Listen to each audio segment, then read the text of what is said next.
level, you can tell him I said it. Level up. God level, you can tell him I said it. Level up, level up, level up. Yo. Everything that means everything. Eyes connected to everything, and that's why I'm in everything. All eyes on me, all eyes on everything. That means everything. Eyes connected to everything. Woo! Speaking of the devil, Sherman just asked, was there a show tonight? I said yes. Feel free to join us. I love his energy. I'm not gonna lie. I love his energy. This man is 33 years old and he is wise beyond his years. And I love it. And the fact that I met him unsuspectingly at work. He was doing some delivering and we just happened to have a conversation. I don't know why. And then he brings up the fact, he mentions my brother. No, I want to say I showed him the show and he was like, I know that dude. I said, that's my brother. So yeah, I'm always excited to meet people who know my brother because I be excited to talk about him. Hey, it is what it is. But anyway, this is things that people don't want to talk about, brought to you by God Level. That will be me. I'm originally from St. Louis, Missouri. I'm a nurse. I'm an entrepreneur. I have this podcast. I'm a sister. I'm a friend. I'm a Gigi. I'm a cousin. I'm an aunt. I am everything good. AP, you want to go ahead and represent yourself? Yes, I'm AP. Originally from Columbia, Missouri, not too far from where God Level is at. I work in the community. I have a non-for-profit Sisters Empowerment House. I'm a pharmacy technician of 20 years, and I'm an auntie mom. So I got a bunch of little rug rats and grown rats too. Should I say that? It doesn't matter. It's done now. It's in the universe. It's gone. It's gone. It's okay. John, you want to go ahead and represent yourself? John Skywalker, the Sly Talker here, lyricist, spoken word artist, martial artist, personal trainer, lover of life, student of psychology, and I'm a father who has 5 hip-hop albums streaming on all major music platforms now. Just look for John Skywalker. Look for John Skywalker. What's the name? John Skywalker. Hip-hop, lyricism, positive, conscious, uplifting, encouraging music. Good for the soul, good for the mind. John Skywalker. You should look that up. Amazon Tidal, Apple, all that. Salute. Hey, Toya, thanks for the love. King Newborn, you want to go ahead and represent yourself? Peace. This is King Newborn. You can follow me on all social media platforms at Newborn Everything. As always, I am that I am, of service to our community. Okay, hold on, because go ahead and start. I'm about to send a message real quick. Did I freeze? No, you didn't. Mm-mm. Oh, shook it. Hold on.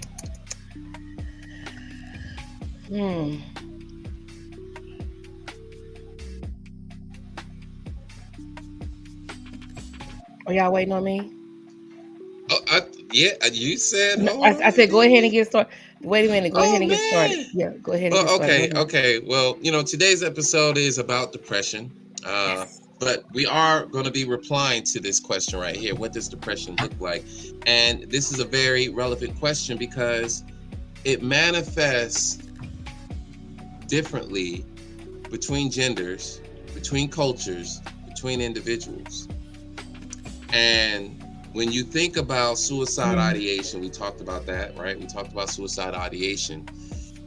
We often miss that aspect of it. The depression usually leads to that suicidal ideation. So it creates this atmosphere, right? But what does that look like, right? So you hear about depression and there's still a question of, all right, people just get sad. So you guys came up with this elaborate word for Sadness. You guys came up with this elaborate word for sadness. So, it just means that you just sad. Okay, just shake your way out of it, right? Yeah. But there's a very sharp distinction between sadness. Oh no, that was AP. Keep going. Between sadness and depression. And so we're going to explore that, right? What does it look like on you? What does it look like on your family? Are there common symptoms that you can look out for? If you can recognize what depression looks like, you can figure out what needs to be done. And the other aspect to this is recognizing it so that you don't make the mistake of inflicting more harm, right? This individual is already probably isolating, probably on their last few threads. And then here you come along condemning or even just ultimately stigmatizing their experience. They're depressed. And then they may not even have the language to communicate that to you. They may not even have the strength to communicate that to you. Mm-hmm. So it really behooves a lot of us that if we recognize it, that we respond, not react, we respond accordingly, especially if we care about those individuals and we want to see a change in their condition. So let's just get to it. What does it look like? What does it look like? It's gonna be different from person to person. But you will hear a lot of people say that they're not enjoying some of the same things that they used to. If they were someone that enjoyed having family over, they will probably isolate more. That's for men and women. So little small changes in their routine. They may become a person that doesn't want to talk, who used to be very talkative. They always want to be the. And then sometimes I've seen a video of a girl who, the day before she committed suicide, she was the life of the party. Mm-hmm. And then the next day she was gone. Mm-hmm. So I think go ahead. Go ahead. I was going to say, I think where we sometimes get things confused with depression, because there's so many different levels of depression, that we think about the low level and the down and out level. But there is something called manic depression.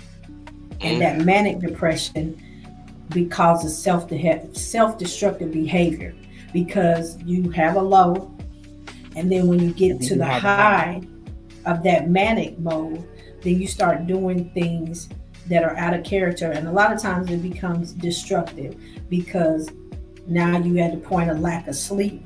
You're constantly stimulated. You constantly have things going on. Sometimes your addictions may increase. If you smoke cigarettes or drink or do any type of drugs, it'll increase, because now it's party time. Because again, you're in that self-destructive mode. And that manic mode is exactly what it is. It's mania. So it's something going on that's triggered in your mind and I think manic depression is avoidance. I think you get to that a point where you go all the way in and start avoiding responsibilities. You start avoiding different aspects of your life. So we do forget about that manic mode. Hold on. What's going on, King? What's going on? What's going on? How you feeling? Where'd he go? Damn it, where'd he go? Okay, we got you. Coming in right now is our boy Sherman. You want to go ahead and represent yourself, Sherman? Well, I'm Sherman Vine. Just somebody trying to pass on something good. That's all. Okay. Welcome back. I told you we was waiting on you. Absolutely. And you're here. We're talking about. I'm glad you made it. I'm happy you're here. We're talking about depression tonight, and thank you, Sean Wayne, for dropping that comment down. Depression in a man Mhm. looks like working hard, isolating, keeping a smile, and pushing all through while died inside, and still carrying the weight of the world to provide and protect family and loved ones. Thank you, Sean, for that. Do y'all agree? Yeah, Absolutely. that's one way. That's one Woo! manifestation of it. Yeah. That's one. Okay. And in terms of understanding depression, I personally, this is just a personal preference here. I prefer the holistic perspective, right?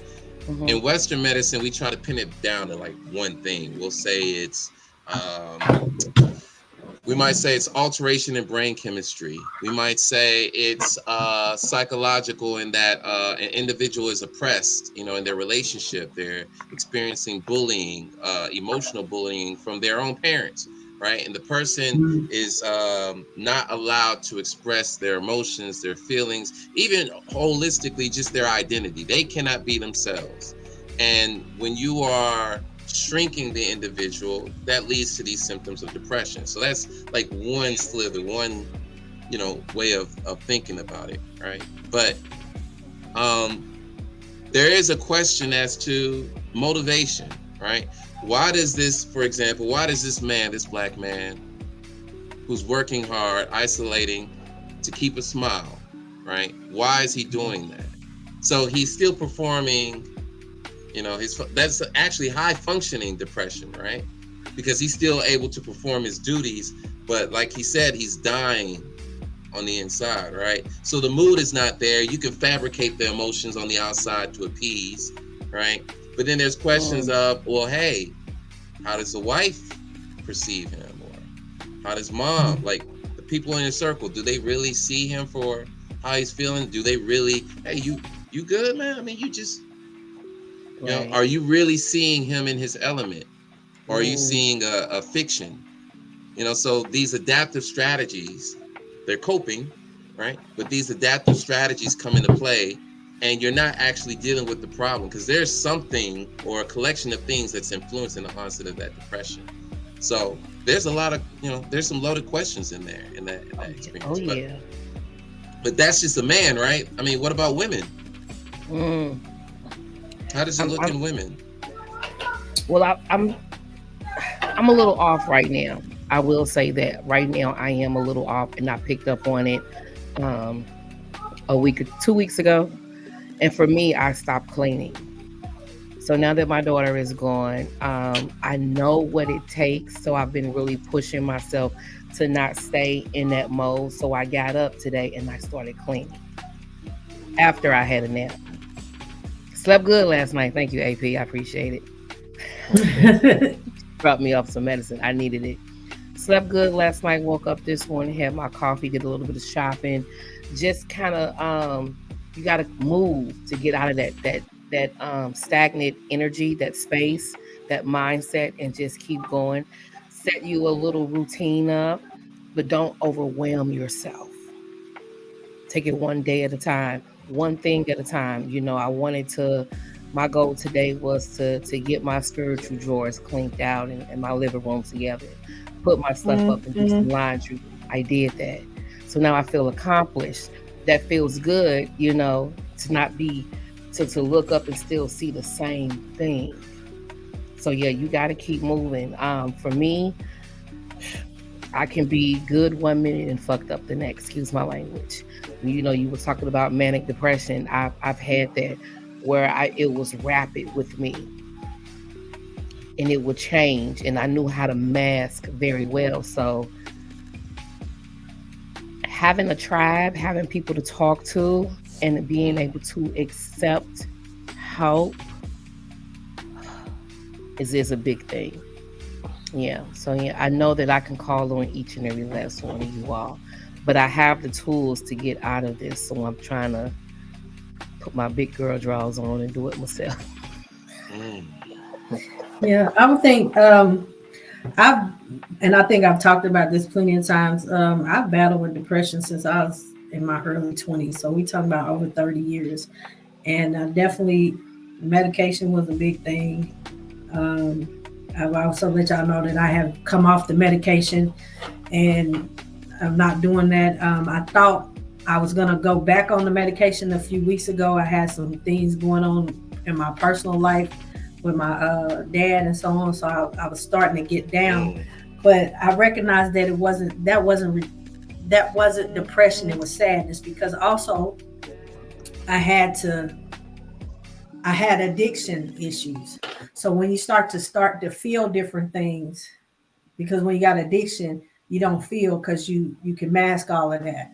So my depression would start definitely with a lot of drinking. I'll be sober for a while, and then all of a sudden I need them 2 strawberry Ritas and a pack of Newport 100s to get it kicked off. And then it would be definitely a lot of drinking. Depending on how bad or severe I've drank till I blacked out. And this is on several different occasions throughout my battle with this depression. I don't know what comes first, because they say the chicken or the egg. I don't know if the addiction came first or the depression came first. Not sure, because I started drinking at such a young age and started doing so many things at such a young age. I couldn't really pinpoint it. I really think that the addiction came and brought on some of that depression, just because I'm sober now and I'm not battling with it as much. But what it definitely looks like, it looks like a lot of risky behavior. Okay. A lot of disrespectful behavior towards yourself. And that's whatever you guys want to take it as. Like, it could be overeating. It could be over drinking. It could be over sexing. It's constant things, and it comes in spurts. And because I've dealt with it so long, I can recognize these different things. And I probably had every symptom known to man because of that. But it definitely is not always laying in the bed sleeping all day. I've had those spouts, those spurts at times too. But it's definitely not that all the time. Sometimes it could just be, just not taking care of yourself, and just that giving up hopeless thing, where I'm saying the drinking too much, the eating too much, and so on and so forth, where you just give up and you don't even care anymore. Yeah, overspending. That's definitely another thing, because that compulsive behavior, impulsive behavior that you can't control. Impulsive behavior that you can't control, because that does come on during depression. So that's my story of a long-lived life of battling with depression, several different symptoms. All right. King Newborn, have you ever experienced depression?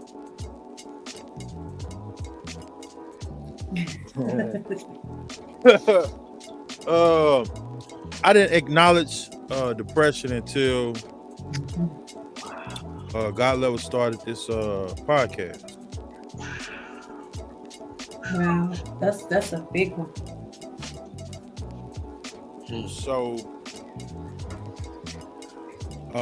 as much as I have, I feel like to offer from my experience, there's a lot that I have learned by being on a podcast and listening to everyone else's experience. What makes it healthy is the fact that we're not just throwing stuff out here. We're actually backing it with information, solid information.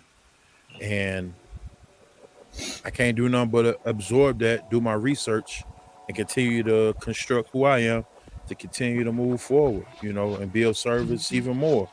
So, until we got the podcast, and the first time we went over depression, I actually looked over my life, and I was like, oh man, did that. I think I did that twice. Wait a minute, I did a lot of this.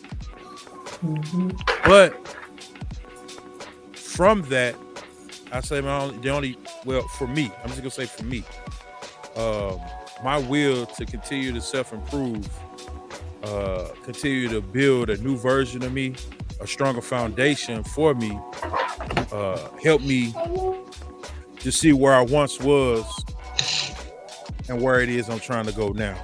So it was important. So, again, I always tip my hat to sis and say thank you, God level, for bringing me aboard. Because some areas that I didn't even think to even look in because I couldn't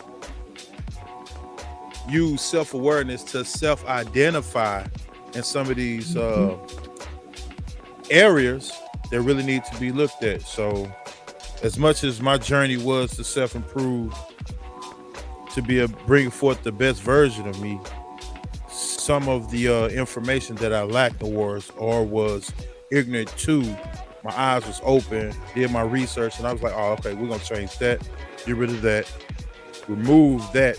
We're not gonna continue to do this. And here we are. Here we are. A great king in the making. You feel me?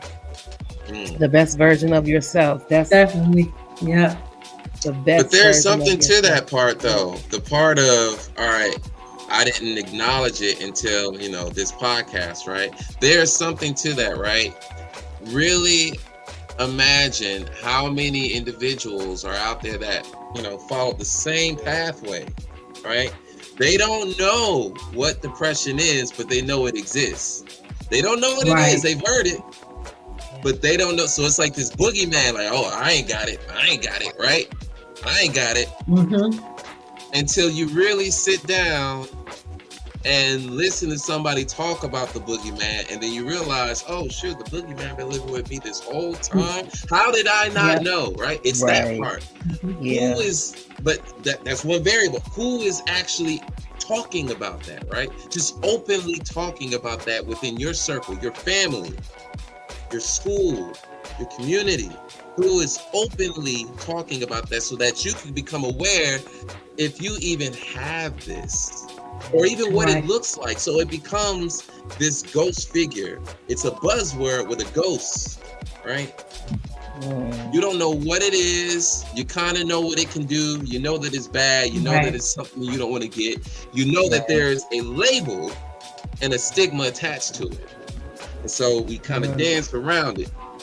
These individuals that actually got it, that don't have the language to, advocate for themselves, to the individuals on the outside, it's like, oh, I don't even know what that looks like. And even if I knew, I don't think I could help you anyway.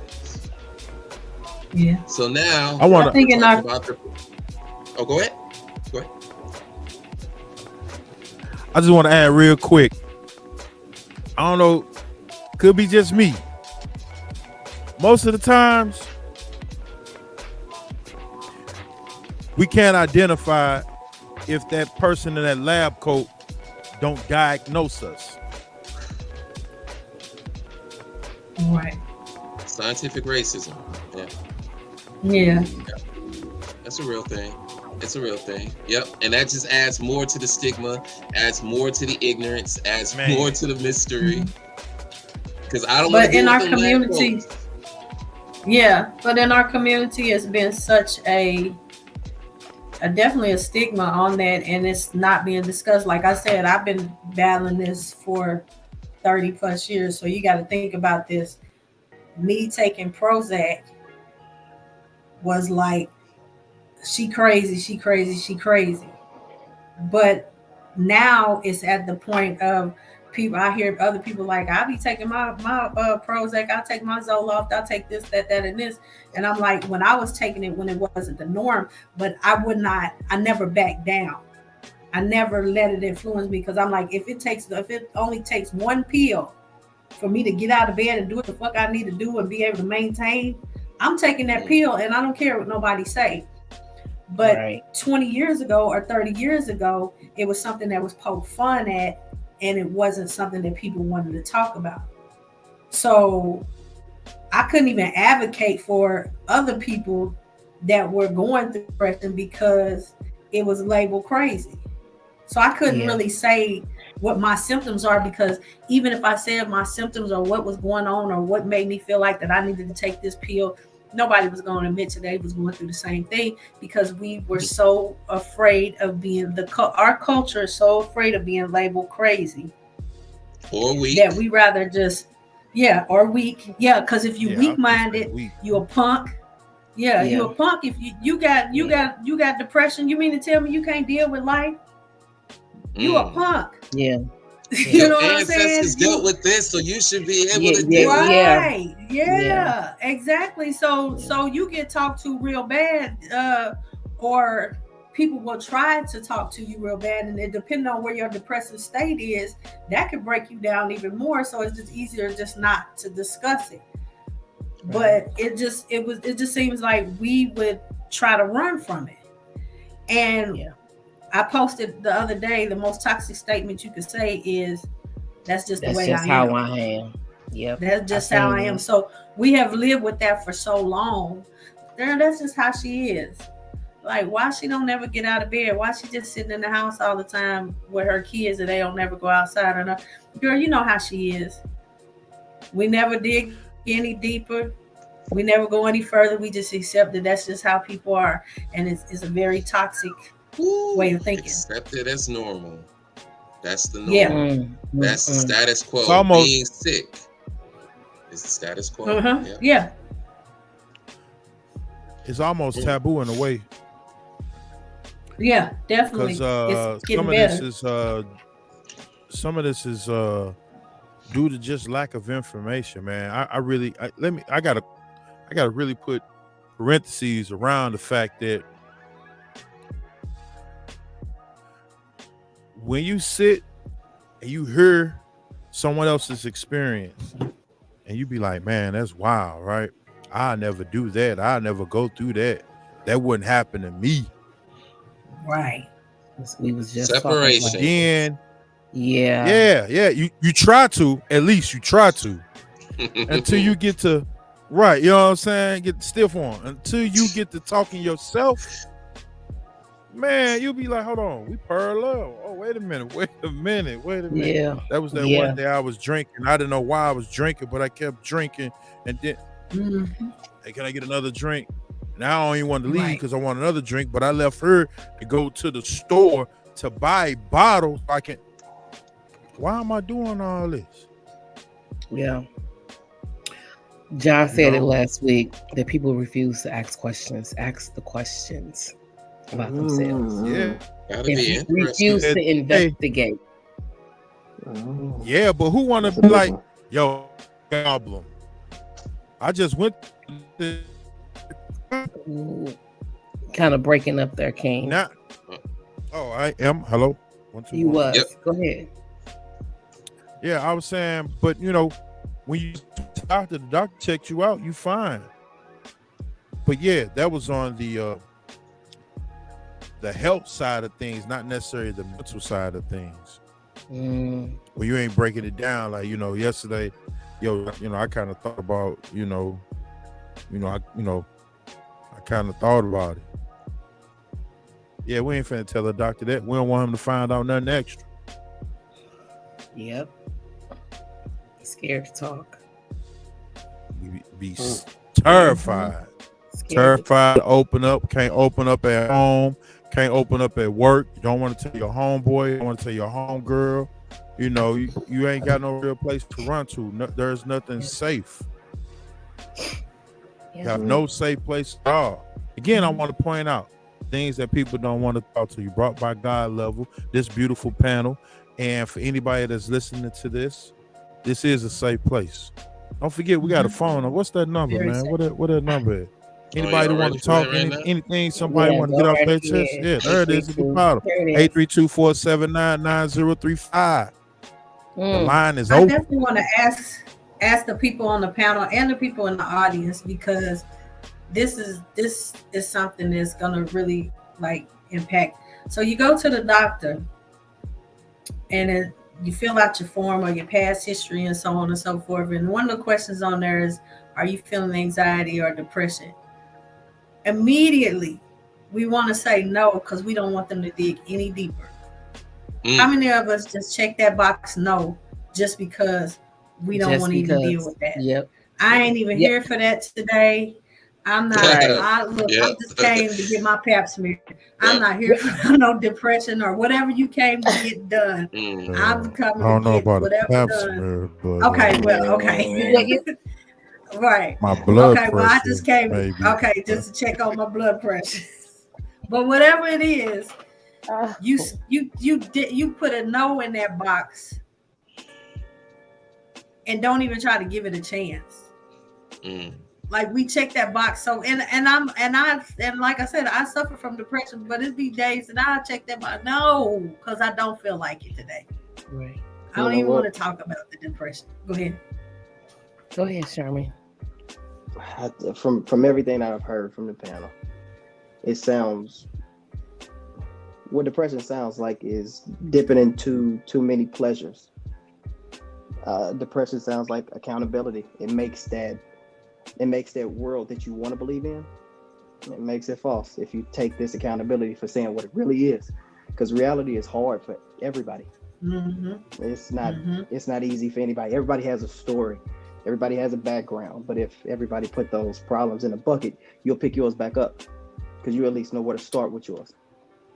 Right. It's hard to take accountability.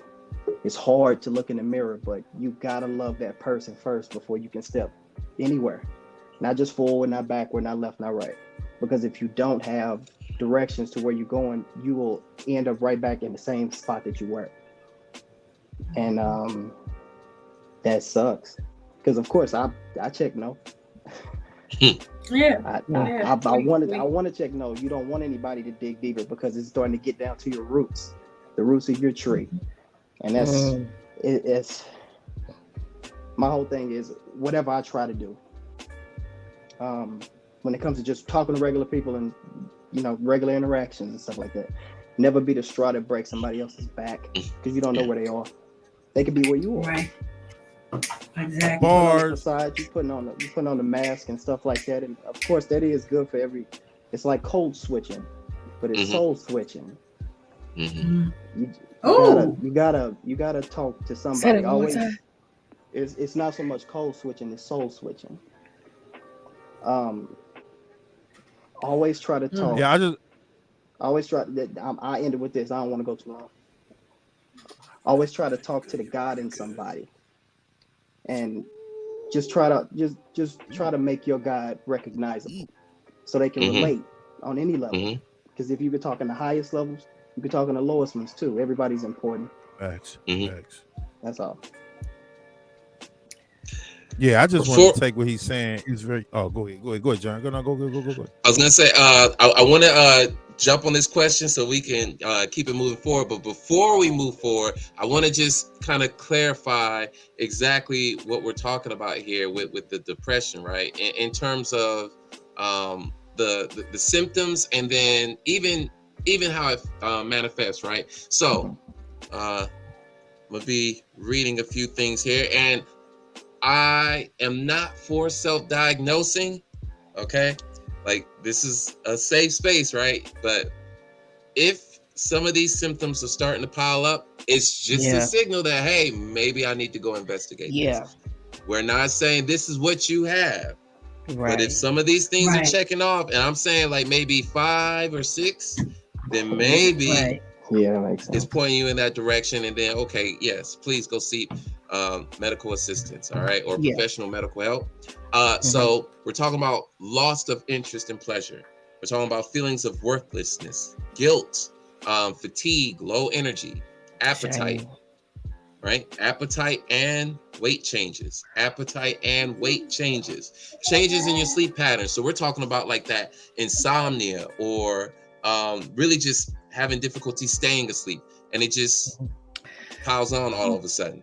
It could be sleeping excessively, right?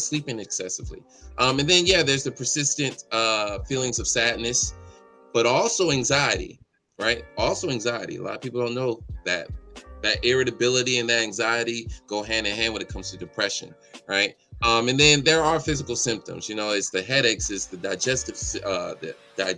digestive issues. That word was kicking my ass. And then it's the unexplainable aches and unexplainable pains that you're having. It's the I can't concentrate, I can't focus. It's the sudden crying spells, right? You're just crying out of nowhere, just overly emotional. And then there's the isolationism, right? I'm withdrawing myself. I don't want to connect with nobody. Sex drive, man, I can't get it up. I don't feel like doing it. Lethargic, menstrual cycle is going to change up. And then there's the suicidal thoughts. That's a big one for women. and Mm, suicidal thoughts. yeah. Right. If So you that's are like, experiencing any of those things, call someone immediately.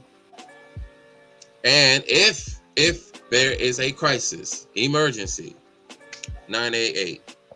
988. Yeah. Okay. So we're Yeah. just putting it out there. These are just Yeah. jewels we dropping for y'all. Y'all do what y'all will with them. Okay. Yeah. Y'all do Love, And go to the love, love. website. They got a lot of information on there too. Yeah. I knew if I didn't get up today, that it was going to get worse. I knew if I didn't move today, it was going to get worse. And I'm like, and I just reminded myself, okay, I've been through this before. I did this, and I knew what it took to get me out of it. So you're gonna have to start slow, yeah, because if not, it will just keep adding and piling up, and the feeling will get worse if you don't move or do something. So yeah. Energy. Yeah. So you have to, you got to start the engine back up. It's the Yeah. cold engine, start it back up, open up the windows, air it out. Energy. Just moving things around, cleaning your space. And when it's cluttered like that, how do you feel good? You know, when it's clean. Go ahead. Just one thing. I just want to add. I love what y'all doing, and like I told you, and your brother and stuff like that. King and Queen is what I refer to you as. It's just healing people in front of everybody. You're showing them that it's possible. Yeah. That's what everybody on this panel is doing. To me, that's the most beautiful. That's the key point. That's the most important. Yeah.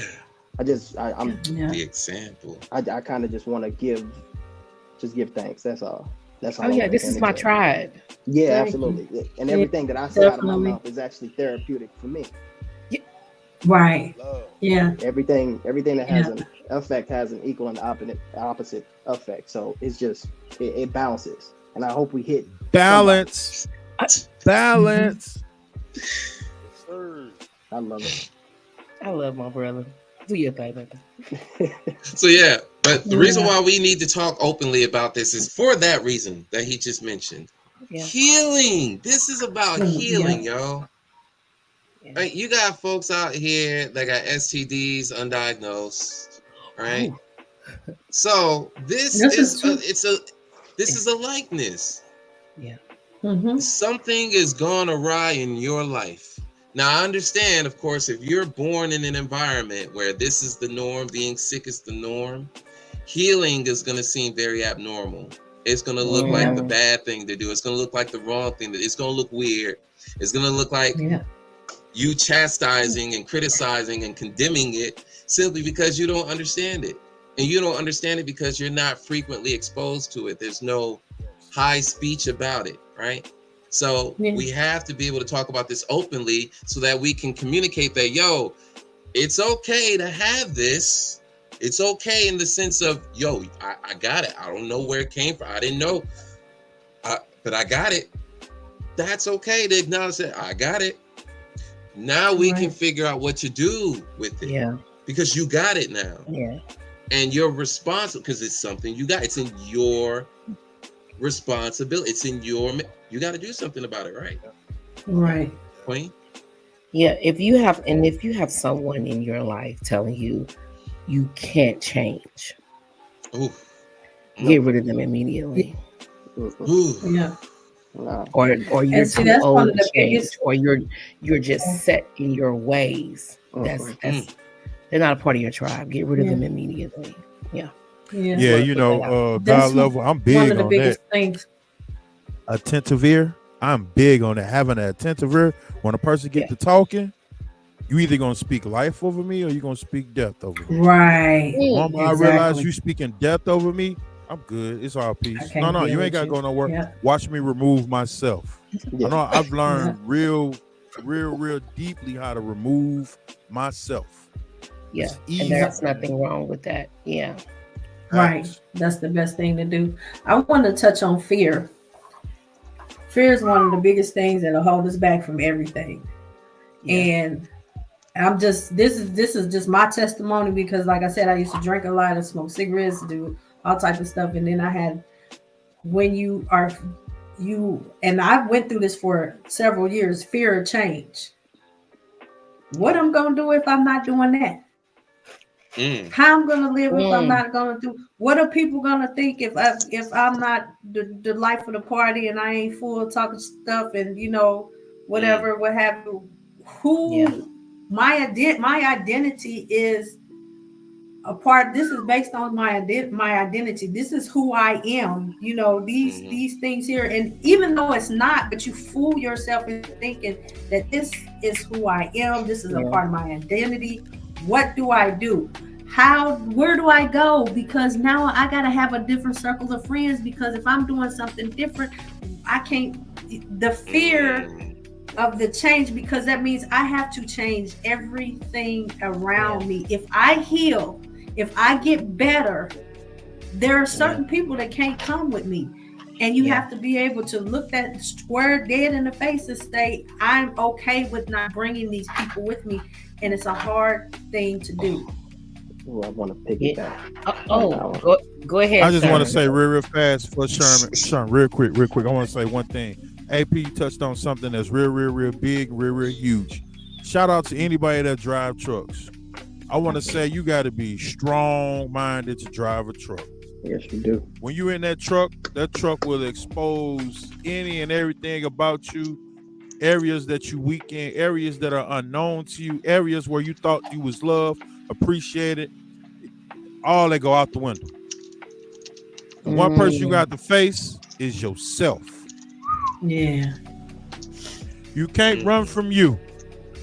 You ain't got nothing but miles and time. Say that. You got miles and time. You can't run from you. Oh yeah. Don't let that radio not work. The only thing left that's still on is that brain. Remember what you did last week? Remember what you did last year? Remember that day when you you ain't like that. You ain't like it when it was done to you. Yeah. You ain't got nobody to talk to you. You gotta get real comfortable with you. You can't put on no facade. It ain't gonna be no outfit, because ain't nobody gonna recognize none of that. The only person that's gonna be paying attention is you. Yep. So if there's anything about you that you don't like, you didn't appreciate, old decisions that you made, man, you gotta take time out. Look at the man in the mirror. Hey, I ain't liking who I'm becoming. And so many people that are fearful of that. And I want to say that part. That's why I was leading to AP. Yeah. When you get fretful of knowing who you really are. Have y'all ever seen people? And I know that we have all seen it, where you be like, why do you always constantly got to be around somebody? Like, have you ever met somebody that cannot be by themselves at all? And I see this a lot in men. I see it in women too. I see it in certain areas of life. The hood. I'll just go there with that. It's always got to be, everybody got to run in a pack. You constantly got to have stimulation. You constantly got to have a person around you. You constantly got to be doing this. You constantly got to be doing that. And it's definitely, I think, out of fear, because like you said, if you by yourself, the only person you got to be there is you. The only person you got to look at is you. The only person that you have to, we will try to focus on other people's problems so we don't have to look at our own. I'm gonna fix you, and this is, and I will tell you, we will focus on other people's problems so we don't have to focus on our own. And I'm just going to admit today here, I have had so many projects of people that have been projects in my life because I didn't want to look at me. I can fix your problems, but I don't know how to fix mine. I know what to tell you to do for your life, but I don't know what to tell myself to do with my own. So we start surrounding ourselves around all these people, and a lot of times my aunt called it the broken wing syndrome. So you find this bird with a broken wing, and then you patch it up and you get it all fixed together, and now you don't want the bird anymore because the bird is back whole. So you let that one fly away, and then you go get another one, and you try to fix that one up, and you continue to do these things because if I fix you, I'm busy fixing you. I don't got to fix myself. And I believe that comes with Your fear. cup will never fill up. Your I cup will definitely never wanna- fill up. It will never overflow. It will never overflow. Never overflow. Want to piggyback off. And you keep that. running from looking at you. Go ahead, God. Go ahead. Go ahead. My bad. I really want to piggyback off that fear thing because, I mean, I know a thing or two. You can say it like that. I know a thing or two. It's letting everything external explain who you are. That's not what that is. You letting everything around you, and misery loves company. That's why you got to have somebody around. Yes. That's why you got to have somebody in your face. You got to have somebody to stimulate you. You got to have something to do until you get tired. So then you can go to sleep and do the same thing over again. Fear is the same thing as accountability. It's making that noise in the room or that elephant in the room that's really just you, the real you. It's making it seen for everybody. You don't want to be seen. So fear is everything around you. But it's your inner self being too weak to kill the outer things, because that has nothing to do with you. And all those people, there you go. all those problems, and all that stuff. Yeah, you can help, but you got to protect your energy too. But if you are not fixed, don't try to fix nobody else. You ain't gonna do nothing but break somebody else in a certain way, and then they're gonna be sitting complaining with you, and then you're gonna complain back to them, and then you're gonna complain. It's the same loop. Yep. You can't fix broken with broken. Yeah, you sure can't. You sure Where can't. is Ivy at? Where is Ivy? We need her paper. Bars. Yeah, hit this other question. Hit this other question. Oppression, all right? And I wanted to underscore here any kind of oppression, because oppression doesn't have to be systematized. Okay? Right. Can oppression influence the onset or even the duration of depression? Now, we got some comments, right? But I wanted to bring up the nature of this question because our social relationships and how we process the experiences can really influence the onset of depression. If you're interacting with someone who is constantly berating you, diminishing your self-esteem, your self-worth, it's like you're shrinking, right? Yeah. And we can throw in identity. I can't be straight. I can't be black. I can't be short. I can't be chubby. I can't be whatever, right? This is how I identify. This is my identity, and my environment is telling me I can't do it. It could be the school, it could be the home. And so you have these other individuals that are contributing to the depressive symptoms of this individual, and they're not even being held accountable because it's running and ensuing, going around infecting other individuals. And so some would say, well, hey, isn't it their fault? Isn't it their fault for not being strong-willed enough to resist the berating and the oppression? Isn't it their fault? Shouldn't they just be stronger? You know, this makes you tougher, doesn't it? Doesn't my oppression make you stronger? You're tolerating the oppression. You're just tolerating it. Right. You're internalizing it. There's no healing in oppression. There's no, oh, if I oppress you, you're gonna grow. If you oppress a flower, a plant, it's gonna die. You're shrinking it. It's withering away. It's losing life force. It's losing life force. This is why the bodily symptoms start to manifest. You are losing that energy. It's shrinking. Your vital organs that depend on, that's why you can't concentrate. You ain't got the energy to. And then there's a cycle. The way that I'm eating is going to be conducive to my condition. So I'm just going to feed the sickness. So that I can keep perpetuating, making myself more sick. I'm not going to choose the healthier behaviors. I might do it on accident.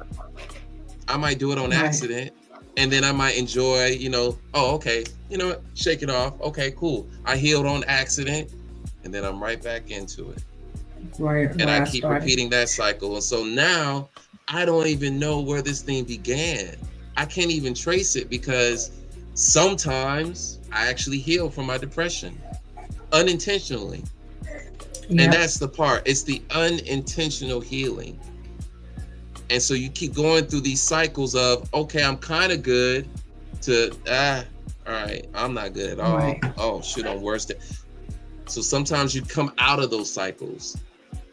So looking at the source of how, or looking at oppression as a variable here, like, are you impinging upon the will of another human being? And if so, to what degree?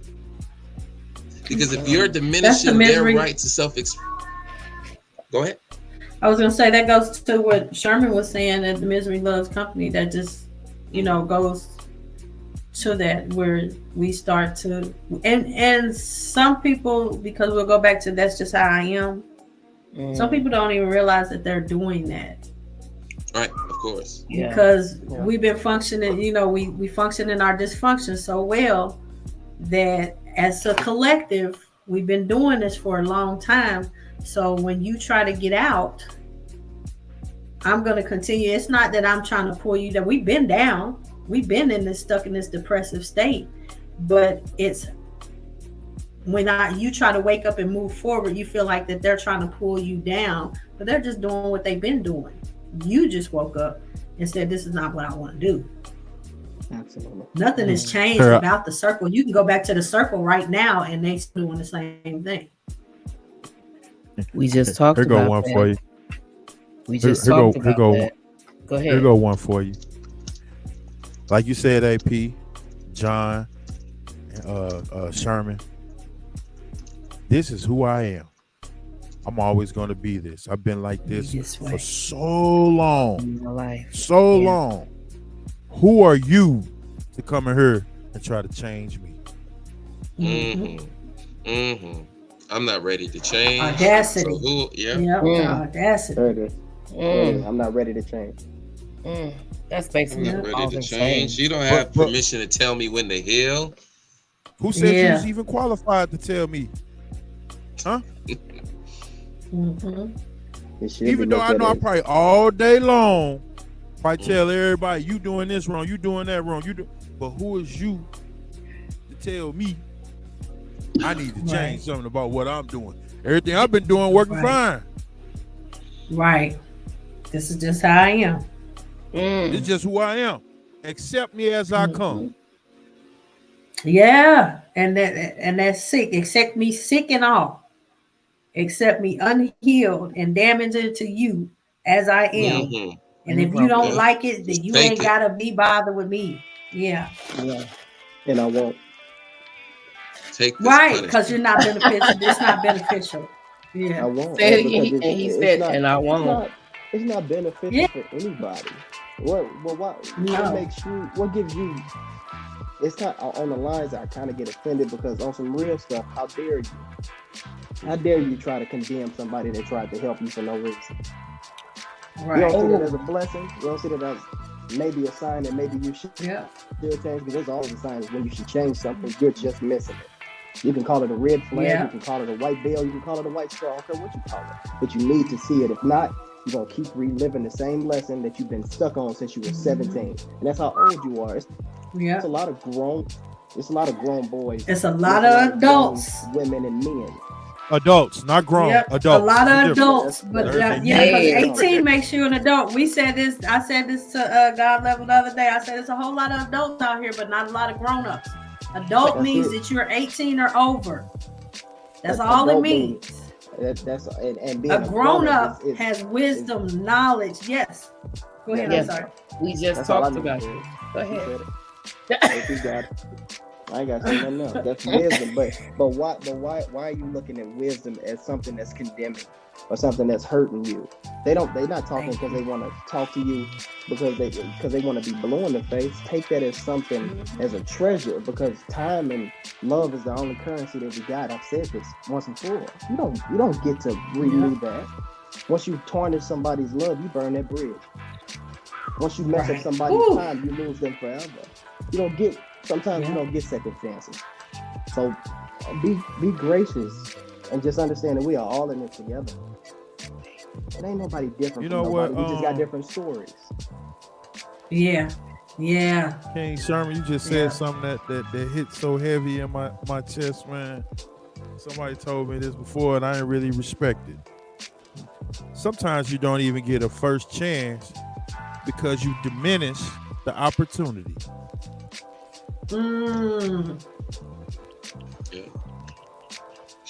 Wow. Yeah. That's love. That hurt me once upon a time. That's a lesson. You too busy, stuck on self. You got all the no. You got some work to do. You got to be healed. You got to be healed. And the first part of healing is identifying what's going on. Because what's going on right now, it ain't right, man. It ain't right. Like John said, man, sometimes you gotta bring it out. You gotta be open about it. It's okay to say, hey, I think I need some help. I need therapy. I need to talk to somebody. Right. I need to make some changes. Yeah. I feel it. I see it. I don't like my path. I don't approve this part of my journey to be this way. I need to talk to somebody. Pride be getting in the way though, don't it?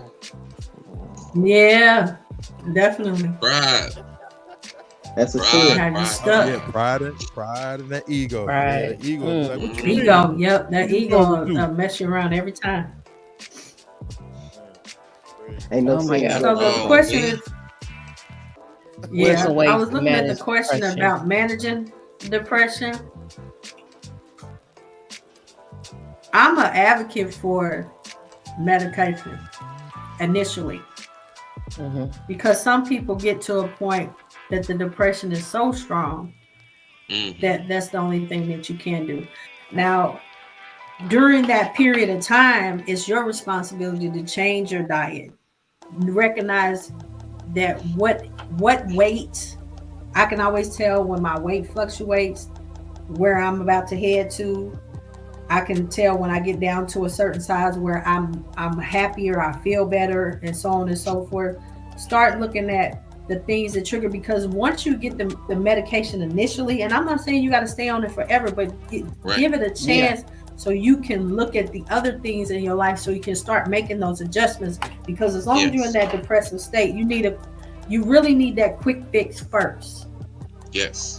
Then you can start eliminating or adding. Okay, if I exercise this many hours a day, if I eat this certain type of food, like I don't eat red meat anymore, and I know that has a lot to making me feel better and not being depressed. So no pork, no beef, but you start eliminating or adding the things that you need. But that initial thing, I would say, go towards medication. Then start your therapy, because now you've put your brain into a space where you can receive that therapy. Stability. Yep. You're stable enough to receive. Yeah, because if you're still all over the place, you're not going to be able to receive it very well. Exactly. Yeah. That's just that's my thought. I'm not a professional, but that is just something that I know everybody's like, it's I don't a want good to take my strategy. pills. It's a good strategy, and the key word here is short term. A lot of the times what happens is, all right, I'm on the medication and it's supposed to be short term, but some people treat it as, okay, I'll just do this for as long as I can. So that becomes their long term and not plan, make any changes. Right. Yeah, no lifestyle It ain't solve nothing. Ain't solve nothing, man. So the medication needs to be framed as a tool. It got to be framed as a short-term tool to get me to this place so I can replace that. I need to be able to replace that strategy with something else. So maybe I'm now at the space where I can go to therapy, exercise, get some proper nutrition, meditate, do some yoga, go walking. All right, these things right here are going to give me energy. They're going to give me life. These areas, I'm now stable enough I'm tapped into these channels now, and they're buffering the effects of my depression. So that's the other thing, is don't just go with one strategy and think you good. Yeah. I like this is a full-on assault. Okay, the more strategies you have, the more things in your toolbox, the better. You got to be able to adapt, and so some strategies ain't gonna work. Some strategies ain't gonna work. These are like your little soldiers. You just deployed them. So, hey, my exercise is only gonna do so much. Am I meditating? Am I journaling? Why aren't I doing these things? Why not? Yep. They all play a part. So we want something It's a lifestyle comprehensive. change. Yes. It's definitely a lifestyle. It's just like trying to lose weight, trying to stop drinking, these are things, and some of us don't even realize we've been battling with it for so long, but we done got so used to, that's just how I am, that's just the way I am. But it's definitely a lifestyle change, because depression, it will come and go, but it's going to come back. If you got it once, it's coming back. Coming back. You know, it is Be definitely ready. coming Just back be ready. unless you start to maintain it in some type of way, or try to battle it in some type of way. Go ahead, John. I'm sorry. Now I want to throw in this last point, and I know we got to close it out, right? Yeah. But Go I don't want us to come off as condescending to our viewers when we're talking about these management systems or these management techniques, okay? Because also your social life, your relationships play a very critical role in the influence of that depression, because we did talk about oppression, and sometimes we are caught up in relationships that's feeding that depression. Okay. So I don't want to exclude that your social health is also very critical here. That could definitely be one of it could be that your diet and your exercise is on point, but your relationships, you got 6 relationships that you need to reevaluate. And you don't want to evaluate them. So sometimes it's not, it's not that you ain't got the right job. Sometimes it's the people who you're with. And so if you're trying to manage your depression, you might need to manage those relationships. And therapy or getting a life coach, sometimes hiring that help, but just getting an ally that hey, I paid you to do this, versus, okay, I can't trust my friends right now because somebody's oppressing me and I'm not aware, but I know if I hire this person, they can signal that, this is the asking for help, relationship coach, therapist, counselor, life coach. It's just asking for help. I gotta piggyback off that one, because I think that is huge. Just asking for help, finding somebody. I think this depression thing in totality is finding a good example. You need a person that's a good example, because I mean, if you around me, I'm gonna aggravate your demons if you're not ready to receive. Because I'm gonna go outside and I'm gonna go channel. Yeah. I'm gonna tell you. I'm gonna ask you what you did you write in your journal. I'm gonna ask you, did you exercise? I'm gonna ask you, did you drink that smoothie? Did you do that insanity? Did you do what you needed? Did you do what you needed to do? Because if not, I'm going to weed you out myself. Because I'm a big advocate in telling people I don't got to tell you what you're doing, because you know what you're doing. So if you're still around those people, that's bad for you. You're doing it too. You're bringing yourself down to still fumble around in those circus parties. Because when you really wake up and you really want to be that person, the demons will fall off you by the wayside. Yes, they don't want to be around something good. It don't feel good. Because everybody's doing it's too powerful. Everybody's doing it bad. These are the 5%ers. These people on this planet. These are the 5%ers. These are the people that are willing to teach. I mean, it's the 85, 10, 5. I mean, I can go about this. Man, to teach the poor right, man. Look at him. Man, Peace to the God. Yeah. I just and my whole thing is, and I'll say it again, I want to pay homage to the God that made me a God, because I think that's payment. Nah, that's what payment is. I told you that you gotta pay that back. So if they gave you the knowledge, well, use it.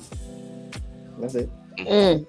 I don't have anything to say after that. Yeah, that's it right there. That's it right there. Yeah. Sherman just took us out right there. Beautiful. Thank you so much. Real fast. Can we walk away with this one thing? Everybody needs a hug. It's something small. Damn right. Ask for a hug, or be an advocate to give a hug. One of the two.